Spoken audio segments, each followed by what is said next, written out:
affect your relationships. It can affect your finances. And coming back to why you're feeling financially behind is purely. Welcome to Our 2 Cents, a podcast about money, real life, and the decisions that shape both. Hey guys, welcome back. In today's episode, we're going to be talking about a topic which I feel a lot of times people feel, but they tend to avoid, and that's actually feeling behind financially. Yep, we're going to talk about why you feel behind financially. And to be honest, in some aspects, this is a place that we live in currently. So, question to you, Britt. Have you ever felt that we are behind financially? Like during our 10 years, almost 10 years of marriage, have you ever felt that way? I think at the beginning for sure. In my early 20s, it was YOLO all the way. I cashed out my 401k at the time to put a down payment on a house. Probably made some not wise financial decisions. And so going into marriage, there was definitely a comparison regarding age of at the age I think I was 28 when we got married, I should be X, Y, and Z, particularly when it comes to like investing in retirement. I feel like that's an area that's not discussed a lot when you're in your 20s. You're, figuring out adulthood, living your best life, going out with friends, getting your first job, just really getting your feet underneath you and establishing life as an independent adult. And that was an area once I was kind of awakened to the concepts of investing and understanding investing better, that I thought, wow, like I literally have nothing because I had cashed out my 401k. I mean, granted, it went into a property. I didn't spend it irresponsibly, but there's still, even today, looking at the numbers, when you look at the numbers, it's like, oh, well, we should have X amount based on our age in retirement. And that can cause some anxiety regarding like, well, what if we don't get there? But there's a lot that goes into that. What are your thoughts? Yeah, I agree. I feel the exact same way. Being a little bit older than you, I think at times I've felt that I'm behind financially too, right? And I'm an accountant and I moved over to the US, but I think what a lot of people don't realize is I had a great career in South Africa. I had a thriving business, and then I moved over and I had to start from ground zero. So yes, we take into account like the exchange rate, and so South African money isn't worth as much over here. That's the first thing. The second thing is I had to cash out my retirement money in South Africa when I moved over as well. So it started from ground zero. So all of a sudden, I move over at the age of my early 30s with nothing, right? And so looking at the numbers, like how am I ever going to retire? Yeah. And so it just doesn't, even I've got a great job, but even with our jobs and with our income from our employers, it's just not going to be enough for us to be able to maintain our sort of lifestyle. So with that in mind, that's why we quite often talk about side hustles and starting a business. I believe in being faithful at work, at your job. Absolutely. But I believe that there are lots of people that might feel behind financially. And so what we'll touch into in this episode, I believe, is just like things they can do to bridge that gap, right? Sure. Because in the natural, I use that term quite often, but just in life, day-to-day life, like when I looked at the numbers a few years ago, I honestly was like, oh man, I'm going to have to work until I'm like 95 and then still not have enough money, right? But we've started to do things in order for that not to be our reality. And I think everybody can own their own season. And by doing that, they can put things in place. But when you start looking at numbers and you start looking at other people's lives too, right, you can start feeling like bad about where you are. And something you just said, when you're looking at other people. So for real talk right now, a lot of people don't look at the numbers, right? Like we were looking specifically at a retirement number, but a lot of people just look at the comparison. Next door neighbor, your best friend, your sister, whoever it may be, is further along in X particular area. Again, talking about this in so many different capacities of life. Our children have been very healthy for the majorities of their life. They're 8 and 5 now. And we've had friends that don't have that and whose kids are constantly in the hospital or at a doctor's office. And so there's that comparison of, that they're doing something or we're doing something, or like in just every area, there's a comparison. As you just said, when you're looking at other people and you think, oh man, I'm behind. So a lot of the times the comparison or the feeling that you're getting about your own finances and feeling behind is not based off the numbers. It's based off the comparison of others. And the thing is, you don't always know their true circumstances, right? So you Right. can see online, you can see people doing certain things or even through discussions, but they're not going to tell you everything. So all of a sudden, you are comparing your situation because you know all the facts about your situation. You don't know theirs, and you start feeling behind. And in the previous episode, we spoke about goals, right? Mm-hmm. How comparing yourselves to other people could place you in a position where you start setting goals. If you haven't watched that episode, I encourage you guys to go and watch that episode. But you could start feeling behind because everybody else seems to be doing things that you feel you should be doing in the season. Another one for me is LinkedIn. Like there were Oh, seasons of my yeah. life where I could not go onto LinkedIn because, again, moving over to the US, successful in South Africa, starting from ground zero with my career. And I see all my friends become CEOs and CFOs, and I didn't have a job at the time. Mm-hmm. And even when I got the job, I had to start from the bottom. And again, comparison creeped in. And again, I was happy for them. And I still am happy for friends that have gone on to be very successful in the business world. But I could look at them and see, oh man, like if only I had continued to do this. And if only I didn't move to the US, I would have had those things. But I would have missed out on my greatest gift, which is you and the kids, right? By thinking that I should have done other things. So again, Mm-hmm. comparison can rob you. Today, I go into LinkedIn all the time. I'm able to share my story and I can help people on LinkedIn because I know who I am and I know that my story can help people. So I'm not comparing myself to anybody anymore, which I think is very important just when it comes to this. But yeah, it's a real thing that people face on a day-to-day basis. It's just this feeling that they should be further ahead, and because they're not there, they either don't change their situation, they just camp out. Mm-hmm. Let's say in this place of, oh yeah, like I missed out on this opportunity to start the business, or I missed out on that, so therefore this is just my lot in life. Yeah. So where do you think you got those expectations from? Like you were talking about when you used to get on LinkedIn, like what even laid that foundation? I think again for me personally, it comes back to just I and we've touched on this before. Just the way I saw myself, I wanted to impress other people. Mm. So everything that I was doing in my early career, and even as a child, like growing up, going high school, I did things to please people. I always wanted to be validated. I thrived on affirmations like "you're doing great" and "oh, you're doing that." I didn't know that was shaping the way that I thought of things. I never disregarded or held people in low esteem, right? So if somebody doesn't have something, I don't think I'm better than them. But if I saw other people doing things and I wasn't doing it, I felt I was missing out. And I thought if I accomplished that particular goal, that people would validate me a lot more. So Mm. it wasn't so much about me, but it was more about other people. But I've come a long way now. That's not how I conduct myself anymore.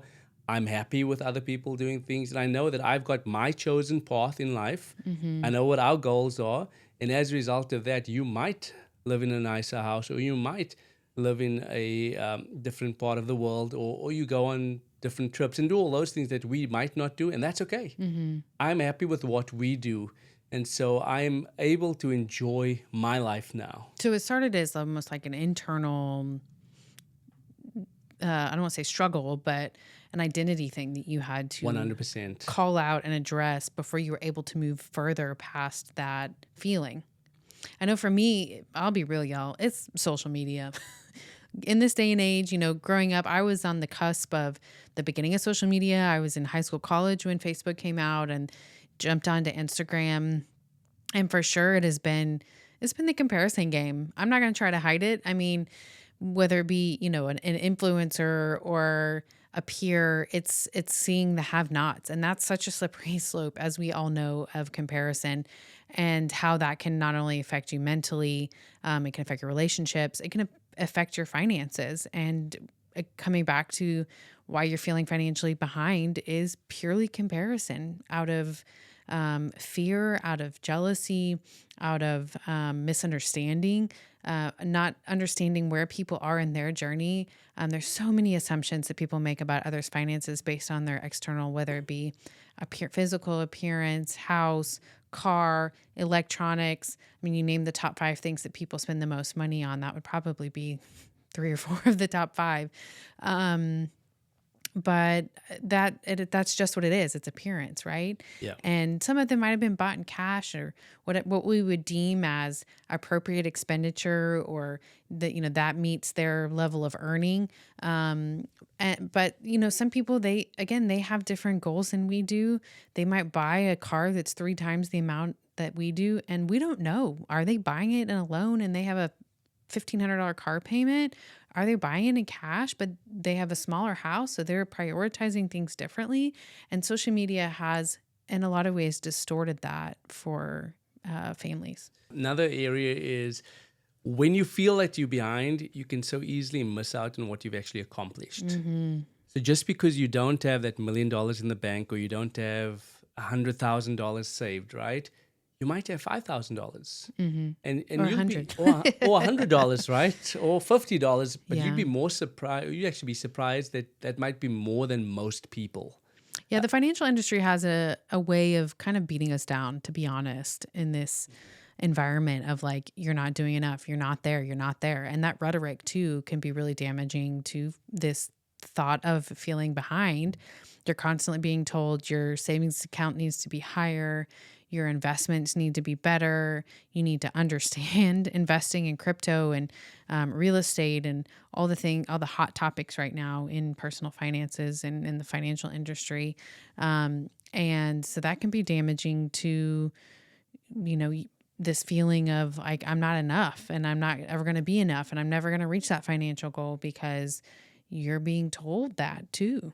Yeah, I mean, there's like this popular YouTube video that lots of finance creators have created, and I've created it too, right? Like when you are in your 30s, you need to have a certain Yeah, amount based on right. your salary saved or invested and so on. But who says that that's what you need to have, Right. right? Like who Like who who's comes up making with it? these standards? And they'll Exactly. say they. Who Who is is they? the they, right? And also depending on what you make. So like somebody that earns $50,000 a year compared to somebody that makes $250,000 a year, the $50,000 per year person might think, I'm never going to have enough. But if this is your standard of living, you might have enough already set aside, that you are working extra hours. You might be in your 50s and you're putting in all this overtime because you feel you got to hit a particular number. Maybe you don't need that number in order to continue to enjoy your life, right? So we Right. have these ideas, like there's this whole big thing about becoming a millionaire and that you're going to be happy. I know lots of people that have $1 million net worth, and they are of the most unhappy people that I know. I know people that don't have as much, but they are filled with joy, right? But again, I know lots of people that have $1 million net worth and they are happy because they can help more people and they're enjoying their lives. I'm not saying that once you hit $1 million, you're going to be happy or not happy. But again, who says that you need to have a certain sum of money or you need to have a certain amount of assets in order to be on track? Society says so, but what's really important to you is something that you need to determine. Right. So how do you help people if they're in this situation where like feeling hopeless, or I'm just financially behind, I'm never going to catch up, and it's kind of always this like glass half full feeling when it comes to their finances? How do you turn that around? I think, again, you need to identify your season that you find yourself in right now. Yeah. You need to identify what's important for, if you are married, for you and your family, right?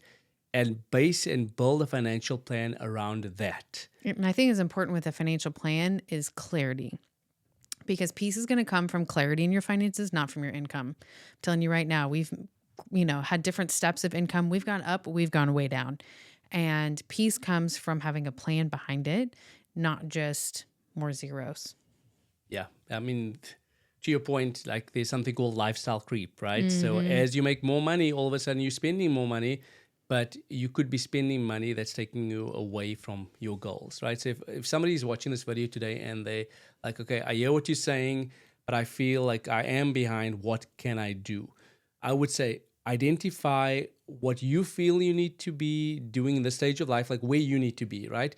Don't let it be shaped by what other people are saying. I'm not saying that you should ignore the advice of your financial advisor, but you know where you are. You know what your income level is. If you feel that you need to, by the time you get to retirement or even in this stage of life, that you need to have a certain amount in savings, if that's going to give you some form of peace, what are you going to do right now? You need to go ahead and you need to look at your financial position. So look at your bank statements, look at your credit card statements, and identify like what are you wasting money on? Because I feel like until you do that, you're not going to know that you've actually got margin. You might have enough now if you directed it properly. We talk about high yield savings accounts, but it could also go towards your investments and to your debt and things like that. Until you identify margin within your actual spending plan or your budget on a monthly basis, you might not know that you actually have enough right now. Right. And so that's where we had started, identify what it is that I want to accomplish and the why behind it, right? So what's the amount that you feel is going to put you in a place where you feel that you are where you should be financially.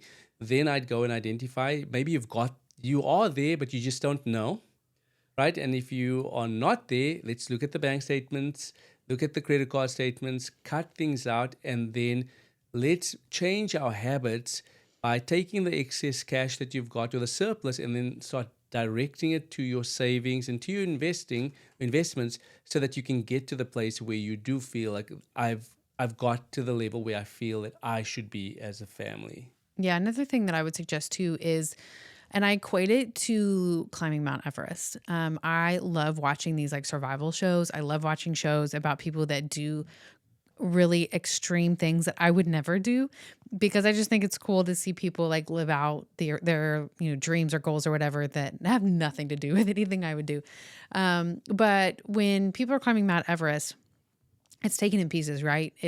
You have to take the journey to get to base camp. And then from base camp, you have to go to, I think it's camp 1 or camp 2. They're constantly putting their eyes towards the next camp. They're not shooting towards the summit of Mount Everest on day 1 or 2 or 10. It's broken up into little pieces, because if you're looking to the top, you're not going to make it. If you're trying to get to the top without oxygen, you're not going to make it. But you have to take it piece by piece. So same thing with your financial goals. You have to take it piece by piece. If right now you can only manage, that one financial goal, take it week by week.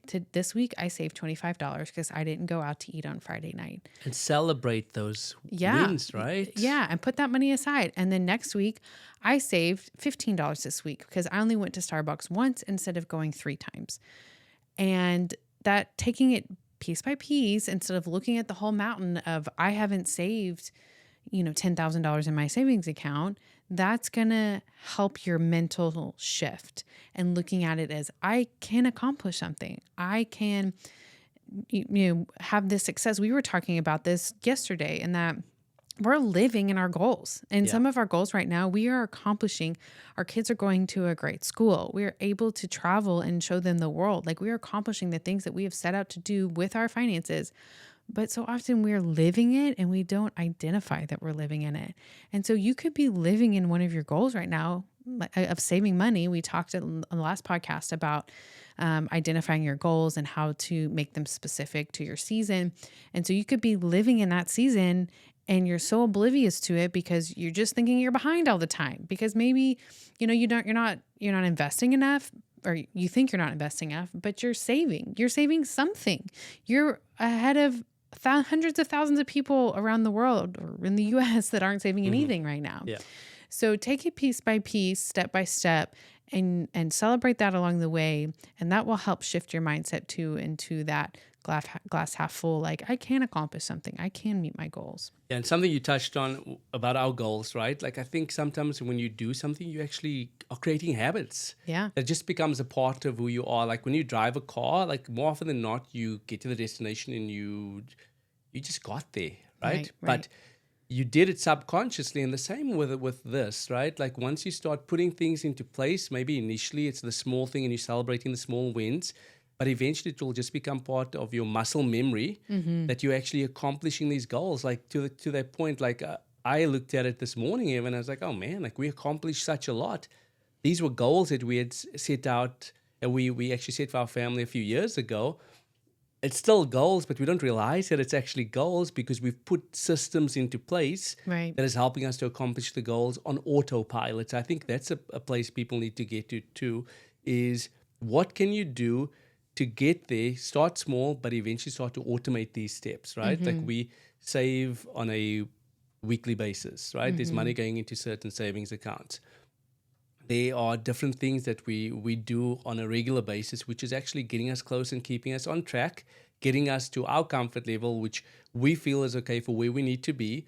But you need to identify again what your place is, where you feel you need to be, but celebrate the small wins. But at the same time, guys, it's just very important just to have systems in place that will help you and aid you to get to the place where you feel like you are not behind anymore. Yeah. We'll make a podcast episode on that, the systems that we put in place. Yeah. Because I think systems is what really builds businesses, what builds the momentum and what can build your financial journey. Because if you leave it up to yourself, a lot of times it doesn't end up happening. Like, oh, I'll transfer that money, and you never end up transferring that money. So we'll definitely touch on that coming up, is how systems can really help shift your financial journey. So as we wrap up today's episode, the out to sense question of today is, what are your thoughts on working from home or working in the office? Okay, so my 2 cents on this is, you've got to know, we use a phrase around here, you're either a credit card person or you're not. So you've got to know that you're able to responsibly spend on credit cards or not. I feel the same way about working from home, okay? I find value in going into the office and meeting face-to-face with people. I think there's a lot of productivity that comes out of that. But at the same time, which shout out to all my fellow moms out there, we can multitask, There's productivity with throwing my clothes in the washing machine on my way to the bathroom, and then, the next bathroom break, like moving over to the dryer. So, and also, working in a quiet environment where you're not having as many interruptions is, I think enjoyable as well. So my vote would be hybrid. That's my 2 cents on working from home versus in the office. So we will catch you next time.